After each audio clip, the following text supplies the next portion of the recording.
This is the big one. And I mean the big one. Not the season finale. Not yet. That old fear of mine I'll have to address when the calendar clicks over to 24.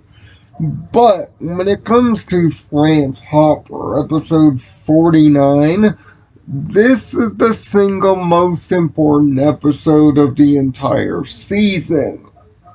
Perhaps the entire show. And it's one of the most devious, well executed, well thought out Xana plots of them all.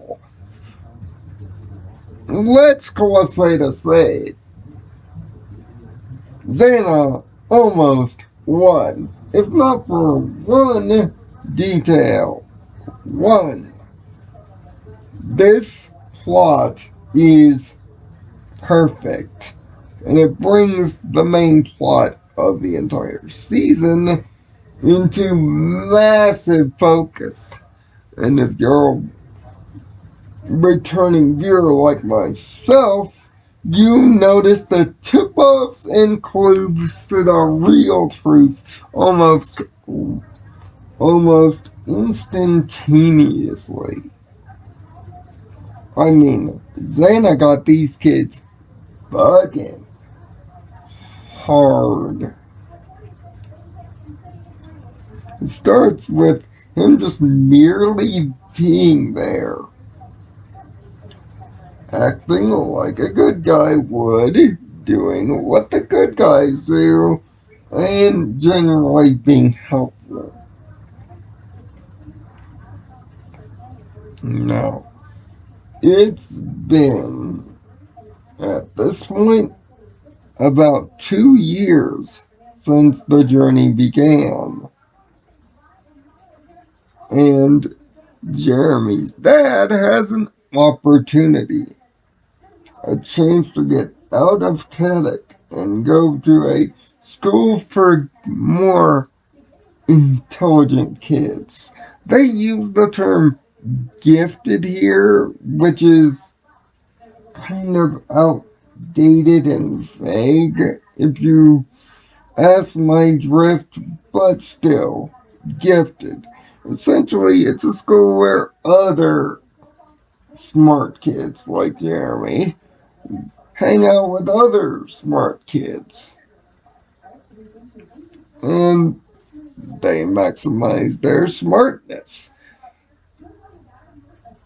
But of course, Jeremy ain't having that. Why? Because he's got the team, of course.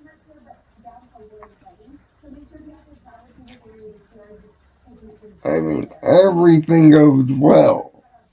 And even Aelita sneaks a kiss in, too.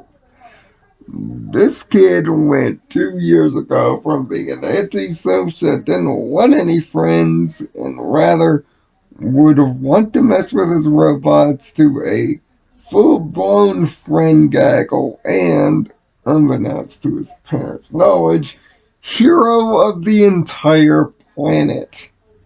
I mean, Jeremy's got it good. Outside of the idiotic, moronic decisions, his self-aggrandizing nature, his controlling little quirk over his want-to-be girlfriend, problems. But it's all good. That is until Franz shows up and makes everything seem easy. Deactivating towers without trips to Ryoko. Oko stopping Xana attacks before they happen. Figuring out Aelita's quote-unquote antivirus before Jeremy could. I mean, this Franz guy's running circles around him. And given what we figured out at this point in the series, this actually tracks. And that's what makes this Santa attack, this Spectre, so devilishly perfect. It's taking the fans' own knowledge of the myth of the character and literally giving you the myth in all its glory. And it nearly works. And Jeremy is almost in surrender mode. But oddly enough, it's Aelita suspicious. Especially when a scanner disease starts coming into play. This is then a screw up. This is what raises the red flags for both Jeremy and Aelita both. They concoct a plan to expose the Spectre. And boy do they. But not before the Spectre has a little bit of fun at the hero's expense, giving them upgraded Ryoko powers, making them feel nigh unstoppable. Before, of course, when the rug is about to be pulled underneath them, trapping them in an endless Sector 5 trap while sending Aelita separately on her own to get Skimpazoid. But, like I said, Jerry and I have a plan, and it's beautifully executed. The return of the decoy, not since Ghost Channel, as Aelita utilized this, and it's used perfectly to pull the wool over the Spectre into expose.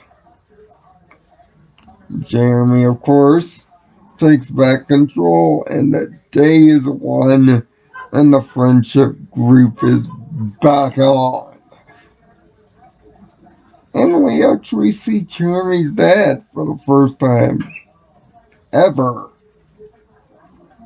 There's a lot of revelations here.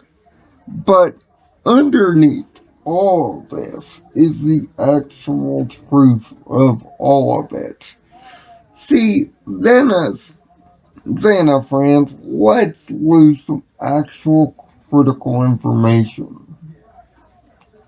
What Xana was actually designed for. What he was meant to stop in the first place. A multi-ancient system. In other words, a actual white hat virus meant to be like the United States NORAD system to protect the country of France from any amount of evil doing. That is a fact. What we will find out in just a few episodes is that Xana Franz let loose another fact. One a lot more critical than it seems in this episode. One that makes this episode hit harder upon knowing the knowledge that 4 episodes before they were supposed to, unwittingly, the writing staff let loose the big secret, if you were paying attention. But it's oddly Xana Franz that has the most scathing remark about Xana itself.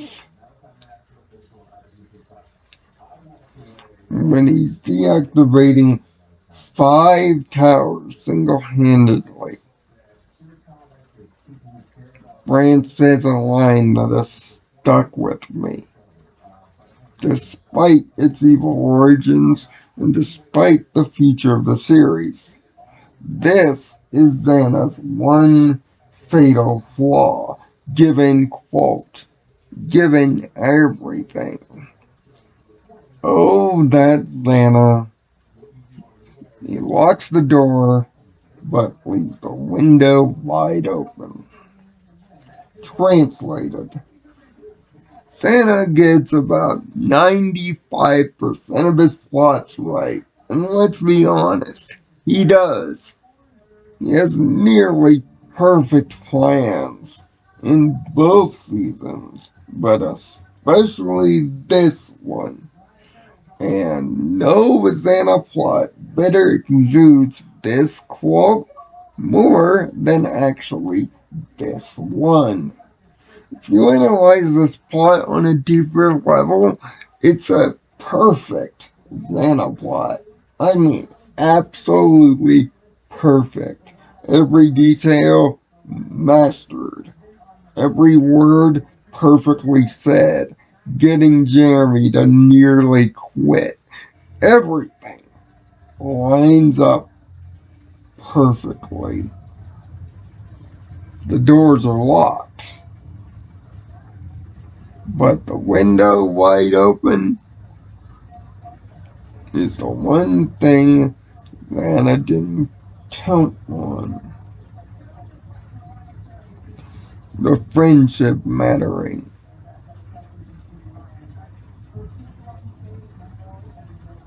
And Aelita figuring out that it's not true. Something is suspicious. She's got great senses, and so does Jeremy too.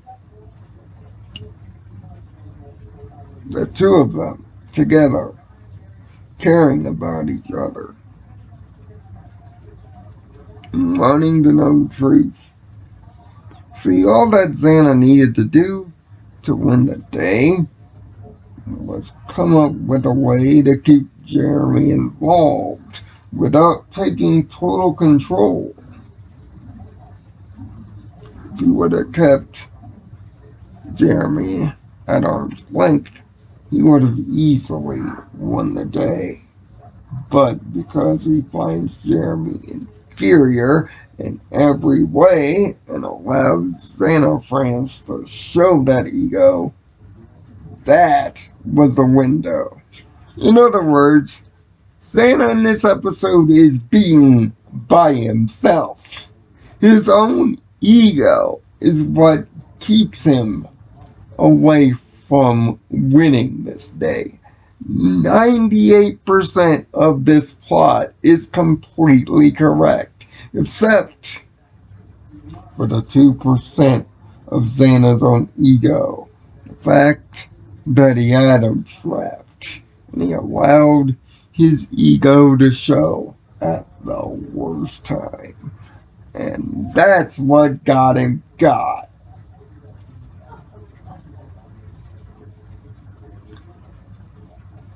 It's this plot, it's this episode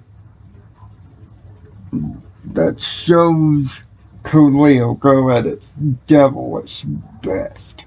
Both thrilling, entertaining, emotional, funny, every good thing could be summed up in this one episode.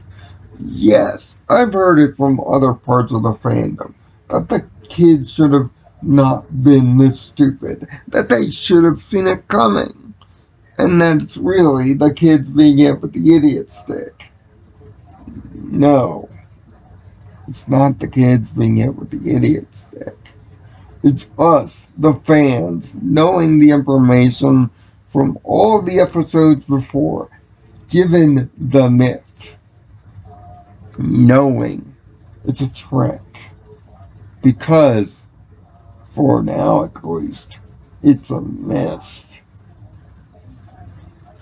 It's the power of having fan knowledge ahead of the kids.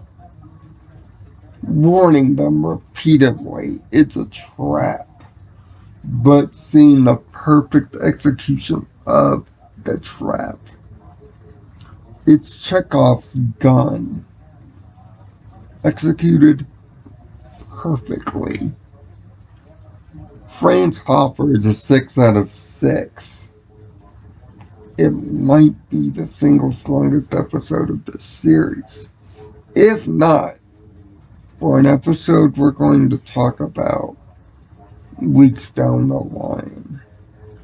An episode so well executed that it's left me in emotional devastation.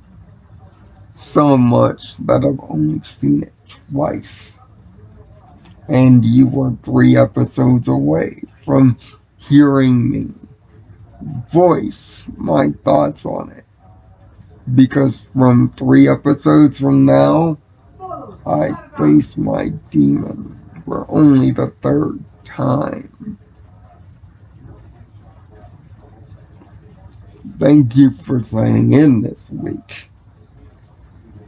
Next week's episode is going to be recorded in advance so that all of you can enjoy your New Year's holiday as well as post-Christmas.